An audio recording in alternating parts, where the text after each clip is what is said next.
everyone, welcome back to my channel. நம்முடைய சேனல்ல இன்னைக்கு நம்ம சமையல் சம்பந்தமா எதுவுமே பார்க்க போறது கிடையாது. அதுக்கு பதிலா சமையல் அறையில நம்ம எல்லாரும் எந்த மாதிரியான விஷயங்களை தெரிஞ்சு வச்சுக்கலாம், அது நமக்கு எந்த வகையில எல்லாம் யூஸ் ஆகும்ன்றத ஒரு சில டிப்ஸை, எனக்கு தெரிஞ்ச ஒரு சில டிப்ஸை நான் உங்ககிட்ட ஷேர் பண்ண வந்திருக்கேன். இந்த வீடியோ எல்லாருக்குமே ரொம்ப யூஸ்ஃபுல்லா இருக்கும். அதுவும் முக்கியமா புதுசா மேரேஜ் ஆன பெண்களுக்கும் பேச்சுலர்ஸ்க்கும் ரொம்ப யூஸ்ஃபுல்லா இருக்கும். இந்த வீடியோல நான் சொல்ல போற டிப்ஸ் ஒரு சில பேருக்கு தெரிஞ்சிருக்கலாம், பல பேருக்கு தெரியாம இருக்கலாம். ஸோ எனக்கு தெரிஞ்ச ஒரு சில டிப்ஸை நான் உங்ககிட்ட ஷேர் பண்ண வந்திருக்கேன்.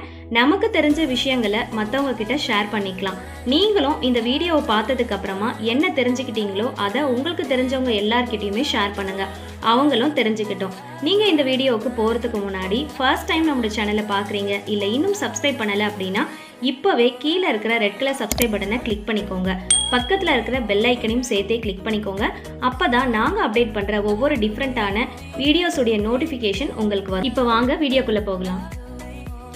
டிப் நம்பர் 1, நம்ம பிஸ்கெட்ஸ் எல்லாம் வாங்கி பேக்கெட்லேருந்து பிரித்து பாக்ஸில் போடுறப்போ நல்ல மொறுமொறுப்பாக இருக்கும். பட் நாளடைவில் அந்த பிஸ்கெட்ஸ் எல்லாம் நமத்து போன மாதிரி ஆகும். அந்த மாதிரி ஆகாமல் இருக்கணும் அப்படின்னா நீங்கள் எந்த பாக்ஸில் பிஸ்கெட் போட போகிறீங்களோ அதில் 1 ஸ்பூன் அளவுக்கு சுகர் போட்டுக்கோங்க. அதுக்கு மேலே பிஸ்கெட்ஸ் எல்லாத்தையும் போட்டுட்டு அகெயின் அதுக்கு மேலே 1 ஸ்பூன் அளவுக்கு சுகர் போட்டு நல்லா டைட்டாக க்ளோஸ் பண்ணி வச்சிட்டிங்க அப்படின்னா எவ்வளோ நாள் ஆனாலும் பதத்து போகாமல் நல்ல கிறிஸ்பியாக அப்படியே இருக்கும். டிப் நம்பர் 2, நம்ம அரிசி பருப்பெல்லாம் வாங்கி ரொம்ப நாள் வரா மாதிரி நம்ம ஸ்டோர் பண்ணி வச்சுருப்போம். சில பேர் மந்த்லி வைஸாக வாங்குவாங்க, சில பேர் பார்த்திங்கன்னா ரொம்ப நாளைக்கு வரா மாதிரி வாங்கி ஸ்டோர் பண்ணி வச்சுருப்பாங்க. அந்த மாதிரி வச்சுருக்கிறப்போ நம்ம என்னதான் பாக்ஸில் வச்சுருந்தாலும் இல்லை பைகளில் வச்சுருந்தாலும் எப்படி தான் பத்திரப்படுத்தி வச்சுருந்தாலும் நாளடைவில் நம்ம யூஸ் பண்ண அதில் புழு பூச்சி அதுலேயும் நிறைய வண்டு வர ஆரம்பிச்சிடும். நம்ம ரேஷனில் வாங்கின பொருளாக இருக்கட்டும், இல்லை கடைகளில் வாங்கின பொருளாக இருக்கட்டும், அரிசி பருப்பு எதுனாலும் புழு பூச்சி வண்டு வராமல் ரொம்ப நாளைக்கு வரணும் அப்படின்னா ஒரு லவங்கம், ஒரு காஞ்ச மிளகாய், ஒரு பிரிஞ்சி இலை, அதாவது நம்ம பிரியாணி பிரிஞ்சிக்கெலாம் யூஸ் பண்ணுவோம் இல்லையா, அந்த பிரிஞ்சி இலையும் சேர்த்து இந்த மாதிரி எல்லாத்துலேயும் ஒன்று போட்டுட்டு நல்லா டைட்டாக நீங்கள் க்ளோஸ் பண்ணி வச்சிட்டிங்க அப்படின்னா ரொம்ப நாளைக்கு புழு பூச்சி வண்டெல்லாம் வராமல் இருக்கும்.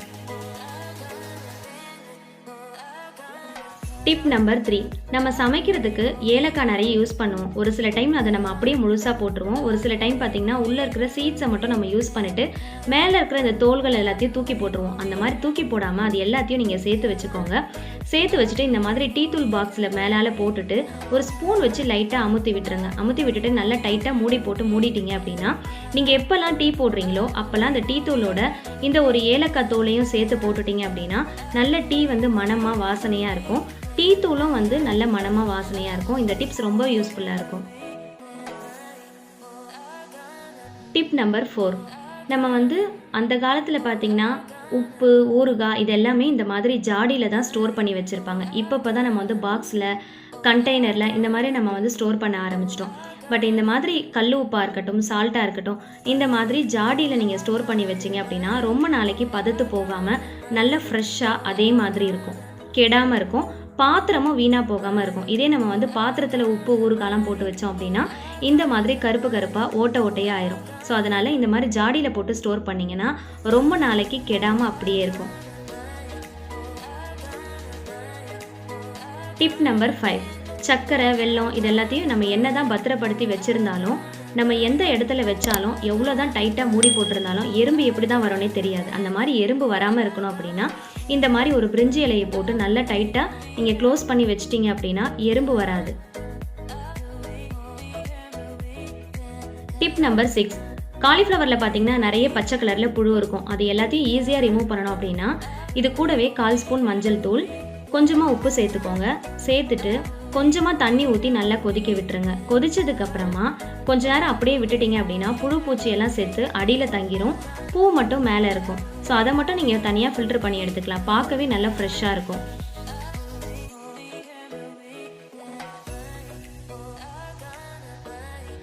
டிப் நம்பர் 7, ரொம்ப முக்கியமான டிப்ஸுங்க இது. வீட்டில் கிட்ஸ் இருந்தாலோ இல்லை கெஸ்ட்டுங்க யாராவது வராங்க அப்படின்னாலோ நம்ம ஒரு நாளைக்கு அதிகமான பால் வாங்க வேண்டியதாக இருக்கும். அந்த மாதிரி வாங்குகிற அந்த டைமில் ஒன்றுக்கு மேற்பட்ட பால், அதாவது 2 இல்லை 3 இருந்துச்சு அப்படின்னா சம்டைம்ஸ் நம்ம என்ன பண்ணுவோன்னா ஒரே வேலையாக முடிஞ்சிடும் அப்படின்னு ஒரு பெரிய பாத்திரத்தில் எல்லாத்தையும் கட் பண்ணி ஒன்றா ஊற்றி காய்ச்சிருவோம். அந்த மாதிரி ஊற்றி எப்போவுமே காய்ச்சக்கூடாது. ஏன் அப்படின்னா நம்ம ஒரே டேட்டில் வாங்கின பாலாகவே இருந்தாலும் ஒரு பாலில் ஏதாவது மிஸ்டேக் இருந்துச்சு அப்படின்னா அந்த ஒரு பாலோடு அது போயிடும்.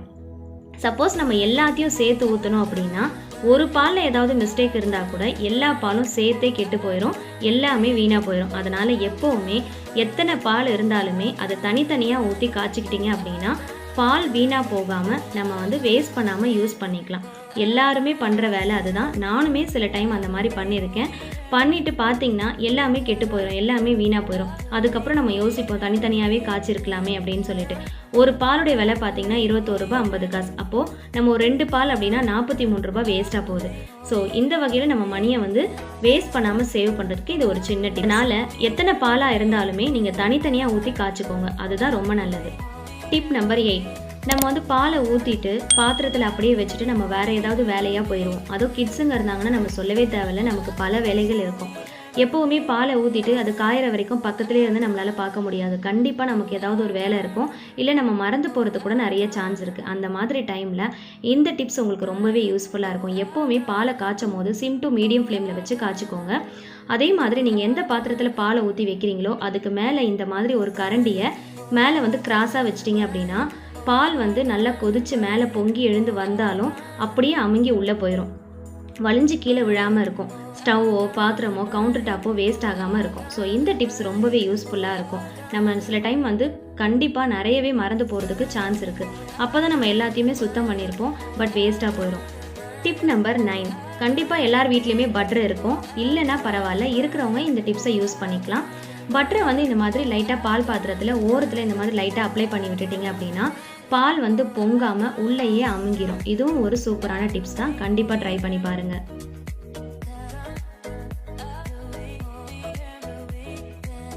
டிப் நம்பர் 10, லெமன் வந்து நம்ம வாங்கிட்டு வர்றப்போ நல்ல எல்லோ கலரில் நல்ல ஃப்ரெஷ்ஷாக சாஃப்டாக இருக்கும்.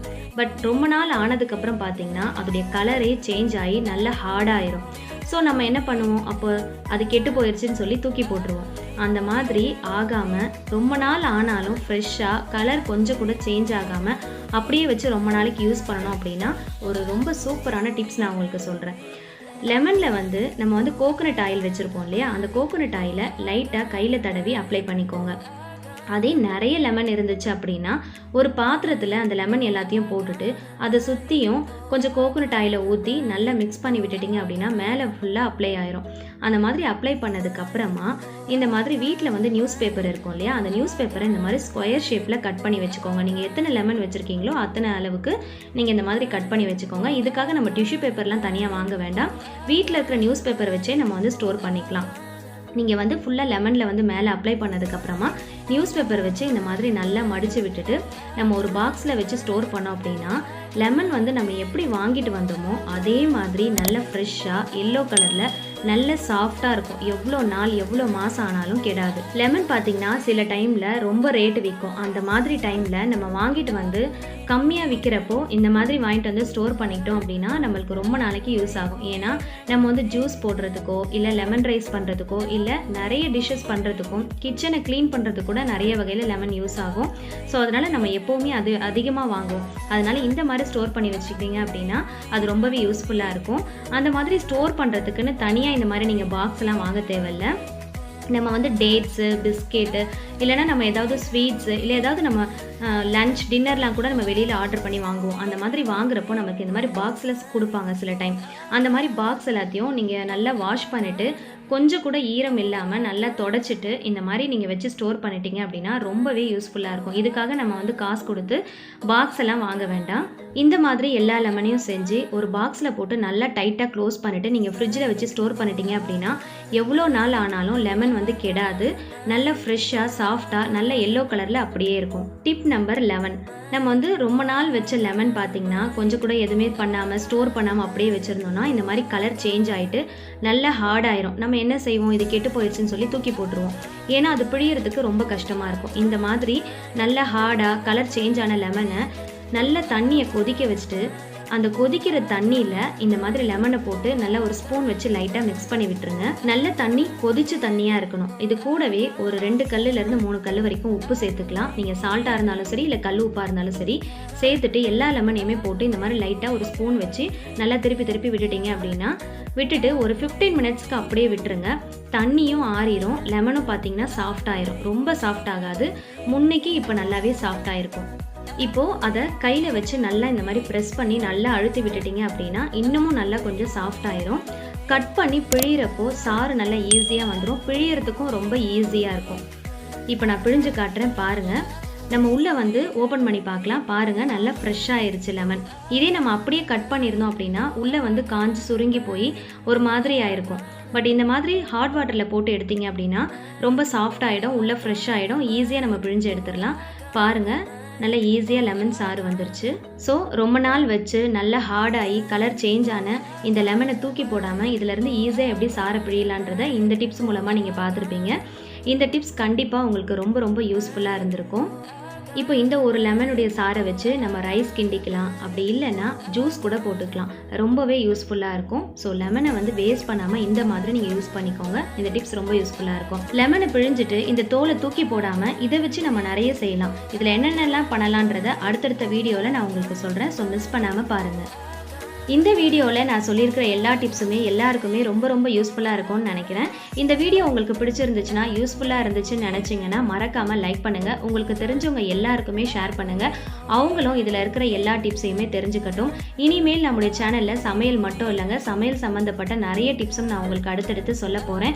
ஸோ தொடர்ந்து சப்போர்ட் பண்ணுங்கள். Upcoming videos, upcoming recipes, tips எல்லாத்தையுமே மிஸ் பண்ணாமல் வாட்ச் பண்ணுங்கள். தொடர்ந்து சப்போர்ட் பண்ணுங்கள். இதே போல் இன்னும் நிறைய புது புது டிப்ஸோடையும் புது புது ரெசிபிஸோடையும் நம்ம மீண்டும் சந்திக்கலாம்.